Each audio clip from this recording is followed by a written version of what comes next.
This is Kaydence, and you're watching ThisIs50.com. Yo, what's good? It's DJ Thoro, a.k.a. Thorozano, the bridge to the streets. Right now, you're watching the hottest in the streets right here on ThisIs50.com. Like always, I got a special guest in the building. Introduce yourself. My name is Kaydence. I'm an artist, songwriter from Queens. Queens. Yeah. Let's talk about that name, Kaydence. Where's that name come from? So it's you got actually proper cadence? Yeah. So actually, I came up with it with this dude named, I don't know if you know Jump Shot Jay. Of course I know Jump Shot Jay. You know what I'm saying? He owes me some money. Yeah. So promoter. He books a lot of DJs. I know Jump Shot Jay. Yeah. Good guy. That's my dude. So I was going back and forth with him because my real name is actually Kim. Kim? Right? Like I don't Kim? really tell people that. So okay. But and he was like, it don't really fit you. But then I found cadence, and it actually means a rhythmic flow of words. Exactly. So I felt like that fit me. Right. So, I ran it by him, and he was like, yeah. He was like, that fits you. So okay. I stuck with it. Yep. So Jump Shot Jay co-signed that for Yes. you. So yes, basically you owe him all your publishing. Nope. No? Oh, okay. I tried, Jump. I tried. So coming from Queens, being a song, I like to call female singers songstress, being a songstress or whatever. Yeah. That's just me. You don't have to go by that. Nah, that's cool. But if you want to, I need my 5% for that too. But I like to call female artists songstress, sing. Okay. Coming up in Queens, what made you want to get into music in general? Like, what was the first maybe record you heard and you go, I want to do that. I think I could do that. Honestly, I got into hip hop myself. Like my family, I come from like gospel Christian music. Okay. So, and my sister is like a country singer. So like it's all over the place. We all had different. Stop 1 second. You're Puerto Rican? No. What's your nationality? No, I'm actually Polish and Italian. Okay, that makes sense then. I was gonna say I don't know too many Puerto Rican country singers. A lot of people think I'm Puerto Rican, but no. No, I thought you was Puerto Rican. But yeah, but New York, you never know what nobody is. Yep. So right. So honestly, growing up on like Christian and gospel music, I found Tupac of all people by myself, and I became a big fan of Tupac. And then I got into like John Mayer, and just like different genres and stuff like that. But right. Mainly, I got into Tupac. But of course, 50. I mean, come on, all day. Yeah, you gotta say that because if you don't, kick you out of here. That's the first artist you gotta say 50. No, I'm messing with you. So. Coming up in Queens, yeah. Who were you listening to? Like, what inspired you to want to do music? Well, let me ask you a question. Are you a singer or you rap or what do you do exactly? For people that don't know. Honestly, I started off rapping. Okay. I started off in, like 2010 rapping. And then I'm like, no one wants to hear a dyke rapping right now. She said no one wants to. No, that's not true. Now it works. True. Now it works. Oh, okay, because back then, she's out of here. Back then, nobody wanted to hear that. You know what I'm saying? I probably shouldn't say this, but I'm going to say it anyway. That's not true. Queen Latifah. Nah, but she wasn't, but that was way back and she didn't come out like that. Yeah, you know what I'm saying? That's true. She kept it like kind of asexual. That's true. But the industry knew. Yeah, but I get it. I get what you're saying. But not I know like Young and May type. Well, see, this goes to show you should always be yourself. Absolutely. That's a lot of artists' problem. They're afraid of not being accepted, so they try to fit in. Right, and that was the problem during the time when I was just coming in as an artist. Is I was looking up to people that I thought were like involved in the industry, and they were telling me, like kind of like they were like my old management, and they were like telling me, oh, you can't come out like that. Like everyone's gonna be like, whoa, that's too much. You look too like abrasive. You know what I'm saying? Like it's too much. Is that the politically correct word, dyke? That's what I say. Just because I'm a dyke, I can say that. So what are the advantages and disadvantages of being a dyke in the industry for you? It's hard. I wouldn't say that there's like there is one. Mm-hmm. Dudes ain't trying to fuck me. They're not trying to fuck you. They not. And you don't want them to. Absolutely not. So they actually take me not serious. Not even on a late night when you're drunk? No, at nothing at all. So when I come in on some music shit, like they actually take me serious, and they don't take it like, oh well, you're just trying to get further, so I'm just trying to fuck you. Which is a lot of like very attractive looking girls that come in here, like that's all you think about when you see them. You know what I'm saying? Right. But for me, it's like, okay, she just want to get somewhere further with her music. So have you always been into females, or that's just something? Yeah, I would say so. I would say like in middle school, like I tried to like date somebody, but I've never I wasn't attracted. I don't know what it. I just. So you've been with a guy before? Not like that. Never, but like okay. you know, middle school dating's like holding hands and like kissing, like that's right. it. But yeah, I couldn't get into it, so I just kind of knew. You just kind of knew, all right, where you was at. My mom knew too. Yeah. What was your parents' reaction to that? I mean, because I grew up in church, they were just kind of like. Yeah, because I was gonna. My mom was always accepting of it, which was really cool. It took my dad a little more time to get used to, but now he's like, he gets it now, so it's cool now.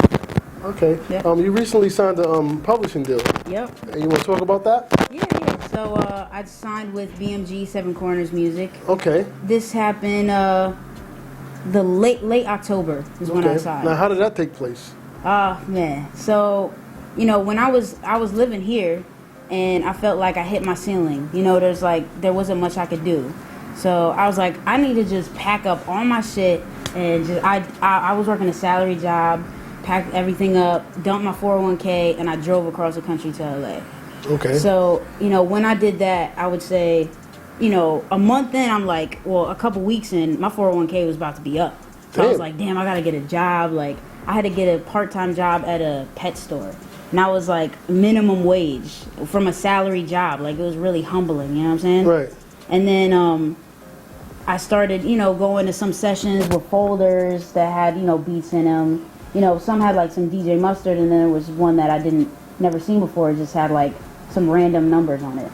That was mine. I sent that. So I sent you some beats and you didn't pay attention. No, man, go ahead. So now, so I was working on some beats in a studio in LA this one time. Shout out to Omar Grant. And I was at their studio. So I did a DJ Mustard record, and then there was this other beat that I started working on. I didn't know who it was.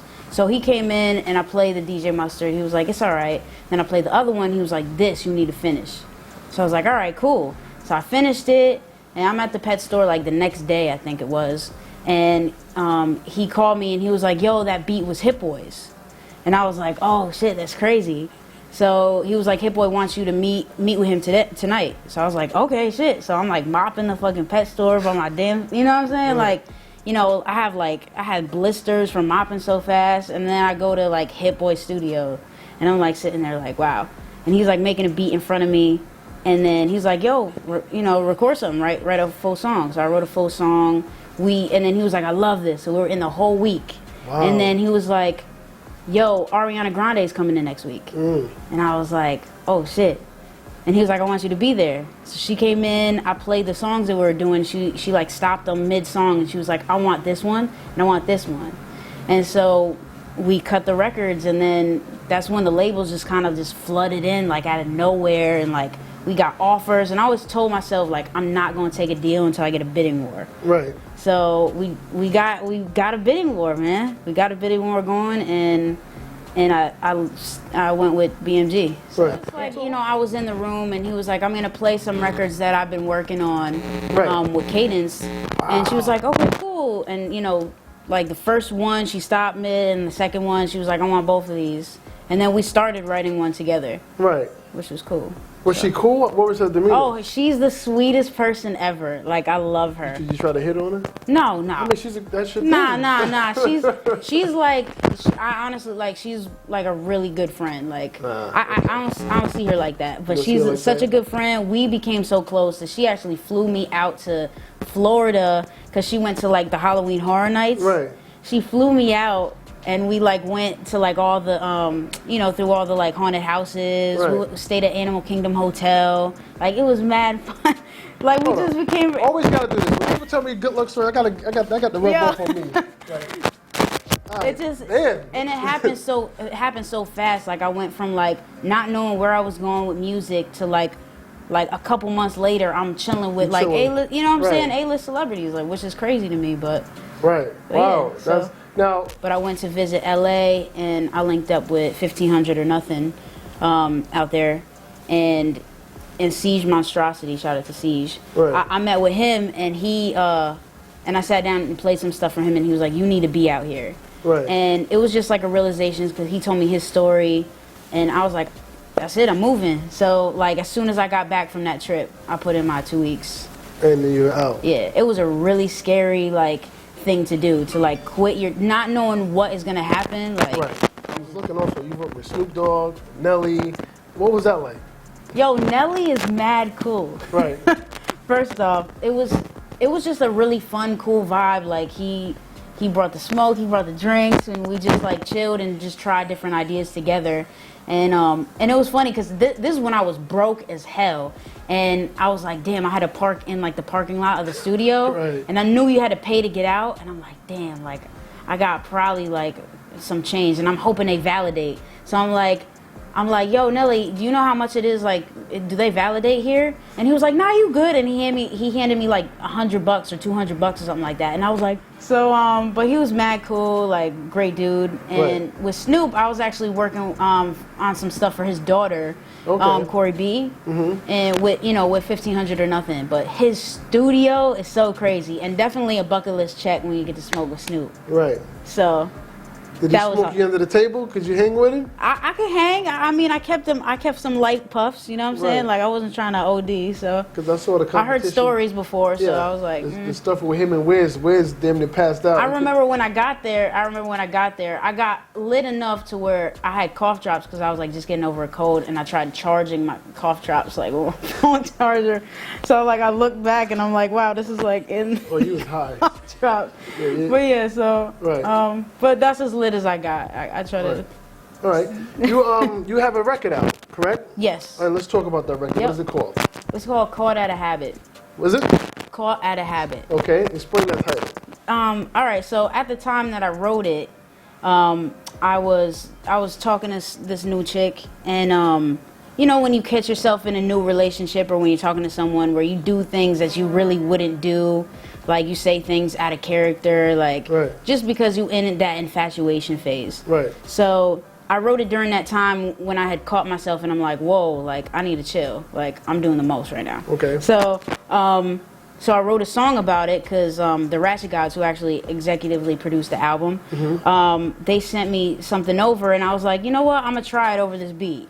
And I wrote it. It sounded dope, and then we couldn't figure out who we could place it with. Okay. So I was like, fuck it, we'll just keep it for the project. Right. So that's how that happened. Right. Yep. Now, that's just a single. You have a whole complete project out, or just It's coming out April 1st. April 1st. Yep. And what is that called? It's called Pen Piper. Pen Piper. That's what I want to get to. Explain Yes. that. Because that sounds like some lyricists. You sound like you about to go in on some like lyrical type.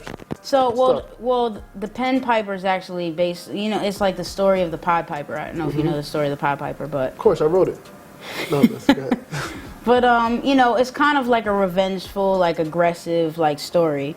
Just to, you know, for not paying what's owed to them. And I felt like, you know, my whole thing was like, in my past experiences, you know, with people I've worked with, relationships, you know, or just, you know, in the industry in general, like, you know, I didn't get credit I deserved for many things. I didn't get money that's owed to me, and I didn't get the respect. Right. So, you know, I feel like I paid my dues and through my hardships and everything, and put in blood, sweat, and tears into this. Right. So, like, now I want my respect. Right. You know, if you're not gonna pay me my money, you know, if you're not gonna give me my credibility for the things that, you know, that was put out Right. before, like, I want my respect now. Pay me my respect.